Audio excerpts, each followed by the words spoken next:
Mesdames, Messieurs, bonjour. Au micro de Radio Shalom, Charles Lugassi. Voici notre bulletin d'information. Eh bien, le ministre des Affaires extérieures, le ministre John Baird, a exigé des mesures agressives pour isoler le Hezbollah. Le ministre des Affaires étrangères, M. John Baird, a fait aujourd'hui la déclaration suivante. Il a dit que le Canada salue les efforts déployés par la Bulgarie dans le cadre de son enquête approfondie sur l'attentat commis l'été dernier à Burgas. Il n'est hélas pas étonnant, dit-il, que la Bulgarie ait trouvé une preuve convaincante de l'implication du Hezbollah dans ce carnage. Il s'agit encore une fois d'une confirmation de l'abjection du Hezbollah, a déclaré le ministre canadien. Le Canada demeure un partenaire engagé dans la lutte menée à l'échelle mondiale contre le terrorisme sous toutes ses formes.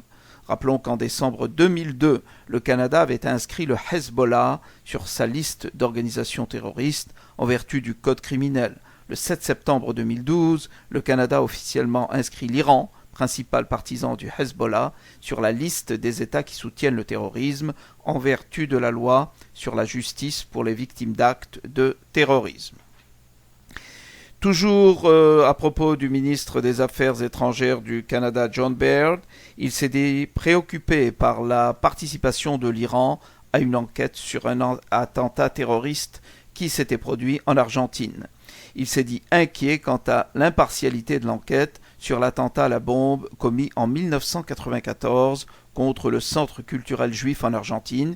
Si l'Iran y participe, compte tenu du fait que des preuves crédibles laissent croire que l'Iran a été mêlé à cet acte de terrorisme, a poursuivi le ministre. Il semble maintenant que l'Iran sera à la fois juge et partie, et ce qui n'est pas sans nous inquiéter, a dit le ministre. Le soutien constant de l'Iran des organisations terroristes comme le Hezbollah et le Hamas, de même que son incitation au génocide du peuple juif, sont bien documentés, a dit le ministre Baird. Ce sont précisément les raisons pour lesquelles le Canada a inscrit l'Iran sur la liste des États qui soutiennent le terrorisme. Les victimes de cet attentat ont droit à la justice et cela sera impossible si l'Iran se joint à cette enquête, a estimé le ministre canadien. Le Canada est résolu à poursuivre la lutte mondiale contre le terrorisme et à exiger des comptes des auteurs et des partisans du terrorisme. Et bien maintenant, à Montréal, un oncologue de Montréal, de l'hôpital général juif, est compté parmi les experts internationaux et qui appelle à une action mondiale urgente contre le cancer. Le docteur Michael Pollack, chercheur dans le domaine du cancer à l'Institut Lady Davis de l'hôpital général juif et directeur des programmes de prévention du cancer au centre de cancer Siegel et à l'université McGill, fait partie d'un groupe élite de 100 experts internationaux convoqués pour évaluer le fardeau mondial du cancer. Les experts demandent au gouvernement du monde entier de prendre des mesures urgentes pour mettre fin à une augmentation catastrophique des décès et de la souffrance des personnes atteintes de cancer dans le monde entier et pour tenir les engagements qu'ils ont pris lors de l'Assemblée mondiale de la santé en mai 2012 dans le but de réduire les taux de décès prématurés reliés aux maladies non transmissibles, y compris le cancer. Il compte essayer de le réduire de 25% d'ici 2025. À l'étranger, mais ceci concerne donc les Juifs du Maroc, manifestation à Tanger, au Maroc, contre la projection d'un film sur les Juifs du Maroc. Eh bien, près de 200 personnes, pour la plupart des islamistes, ont manifesté cette semaine à Tanger, dans le nord du Maroc, contre la projection d'un documentaire sur les Juifs du royaume. Tinrir, Jérusalem, les échos du Mellah, du réalisateur franco-marocain Kamal Hashkar, raconte l'histoire des Juifs de Tinrir, un petit village berbère du sud du Maroc, et leur départ en Israël dans les années 50 et 60. Non à la normalisation avec Israël, non à la normalisation avec le sionisme, ont crié les manifestants, pour la plupart de jeunes islamistes, qui étaient rassemblés devant le cinéma Roxy au moment de la projection du documentaire. Le réalisateur a déploré devant la presse un amalgame. Il a déclaré « Ces gens n'ont même pas vu le film et ils disent qu'il est pro-sioniste. Je les invite tout simplement à le voir avant de juger », a déclaré Kamal Hashkar. Cité par le quotidien Akhbar al-Youm, qui est arabophone, le ministre de la Communication du Maroc, Mustafa Khalfi, qui est également un porte-parole du gouvernement islamiste, n'a pas souhaité prendre position, évoquant un devoir de réserve en tant que ministre. Le documentaire a été programmé à Tanger dans le cadre du Festival national du cinéma qui se déroule du 1er au 9 février. Rappelons que le Maroc, où vivaient près de 250 000 juifs durant la première moitié du XXe siècle, compte toujours la plus importante communauté juive d'Afrique du Nord, même s'ils ne sont plus que quelques 3 000 selon diverses estimations. De retour à Montréal, où Omar Bulfred est de nouveau condamné. Omar Bulfred était considéré comme dangereux après avoir fini de purger une peine de 7 ans de prison pour l'incendie d'une école juive. La Sûreté du Québec l'avait placé sous filature. Les inquiétudes se sont avérées et il se faisait arrêter un mois plus tard. Il a été envoyé en prison pour les 6 prochains mois. Plutôt que d'aller à son procès, Bulfred a plaidé coupable aux 9 chefs d'accusation qui pesaient contre lui. La juge, Louise Bardot, l'a condamné à une peine globale de 13 mois de prison ainsi qu'à 3 ans de probation. Outre l'incendie d'une école juive en 2006, Bulfred avait également plaidé coupable d'avoir fomenté un attentat contre un centre communautaire juif en 2007. Il était considéré dangereux, mais une évaluation psychiatrique récente l'a diagnostiqué avec le syndrome d'Asperger relié à l'autisme. Sur la scène internationale maintenant, les juifs hongrois fuient en Autriche. Le président de la communauté juive de Vienne affirme que l'antisémitisme hongrois est à la source d'une émigration conséquente de juifs hongrois vers l'Autriche, selon une vidéo diffusée sur le site du Yediot Aharonot.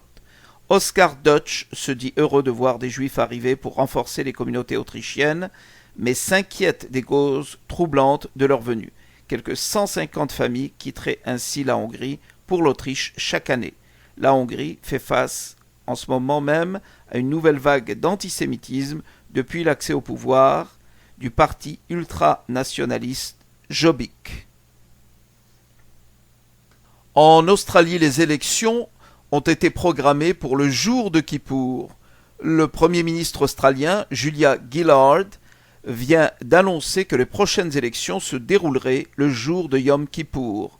En général, le gouvernement australien, en place, n'annonce la date des prochaines élections qu'un mois avant le jour prévu, afin de garder un avantage électoral sur son opposition. À la surprise de tous, donc, Julia Gillard, l'actuel Premier ministre du pays, a fait savoir que le scrutin à venir se tiendrait le 14 octobre de cette année.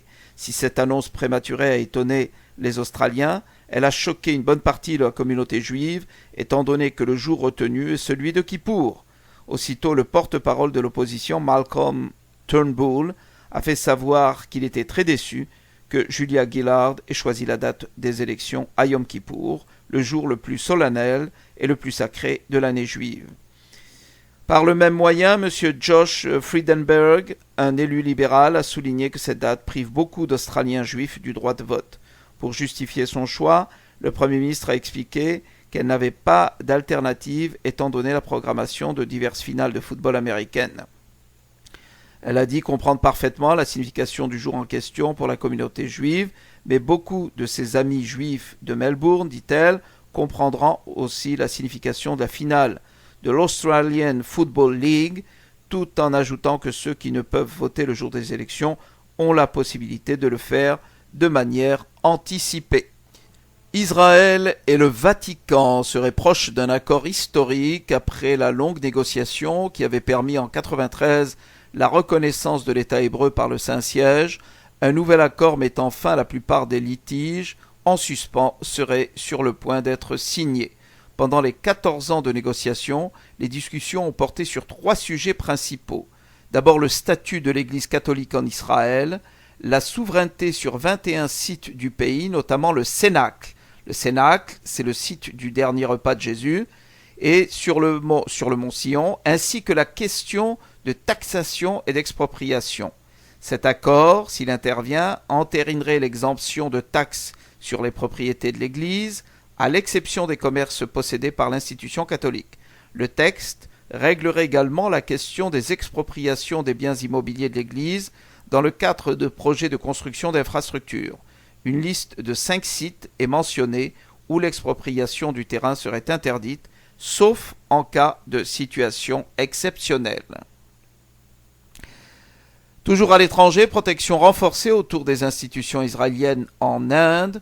Les services de sécurité indiens ont renforcé la sécurité autour des représentations diplomatiques israéliennes à la demande de l'État hébreu. Les Israéliens ont en effet souligné auprès de leurs homologues indiens l'existence d'une menace terroriste accrue à l'approche du premier anniversaire de la série d'attentats anti-israéliens commis en Inde et en Géorgie le 13 février 2012 et au cours desquels l'épouse d'un diplomate israélien avait été sérieusement blessée à New Delhi. Nous terminons avec une découverte encore israélienne, une innovation, je dirais, dans le domaine médical. L'imagerie médicale mobile pour Tsahal. L'armée israélienne développe un système de diagnostic à distance pour soigner les soldats sur la zone de combat, des unités mobiles, de scanners, de radio et même bientôt d'IRM. C'est le dispositif développé par l'unité d'imagerie médicale de Tsahal pour optimiser les opérations de secours sur le front.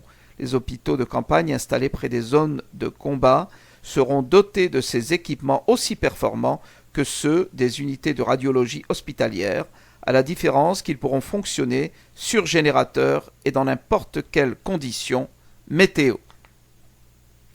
Comme d'habitude, donc, nous terminons avec une petite halakha du Rav Shlomo Atlan de Jérusalem.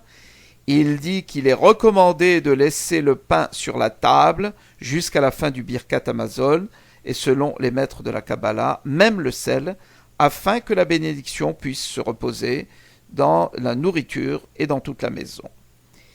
Il s'agit de laisser uniquement le reste du pain de la Séouda, du repas, c'est-à-dire, par contre, il ne faudra pas apporter un pain entier avant de réciter le Birkat Hamazon, car ainsi faisaient les idolâtres, et bien sûr, s'il n'y a pas du tout de pain resté sur la table, alors il sera permis de le faire. C'est là-dessus que se termine notre bulletin d'information. Vous êtes à l'écoute de Radio Shalom, au microphone Charles Lugassi.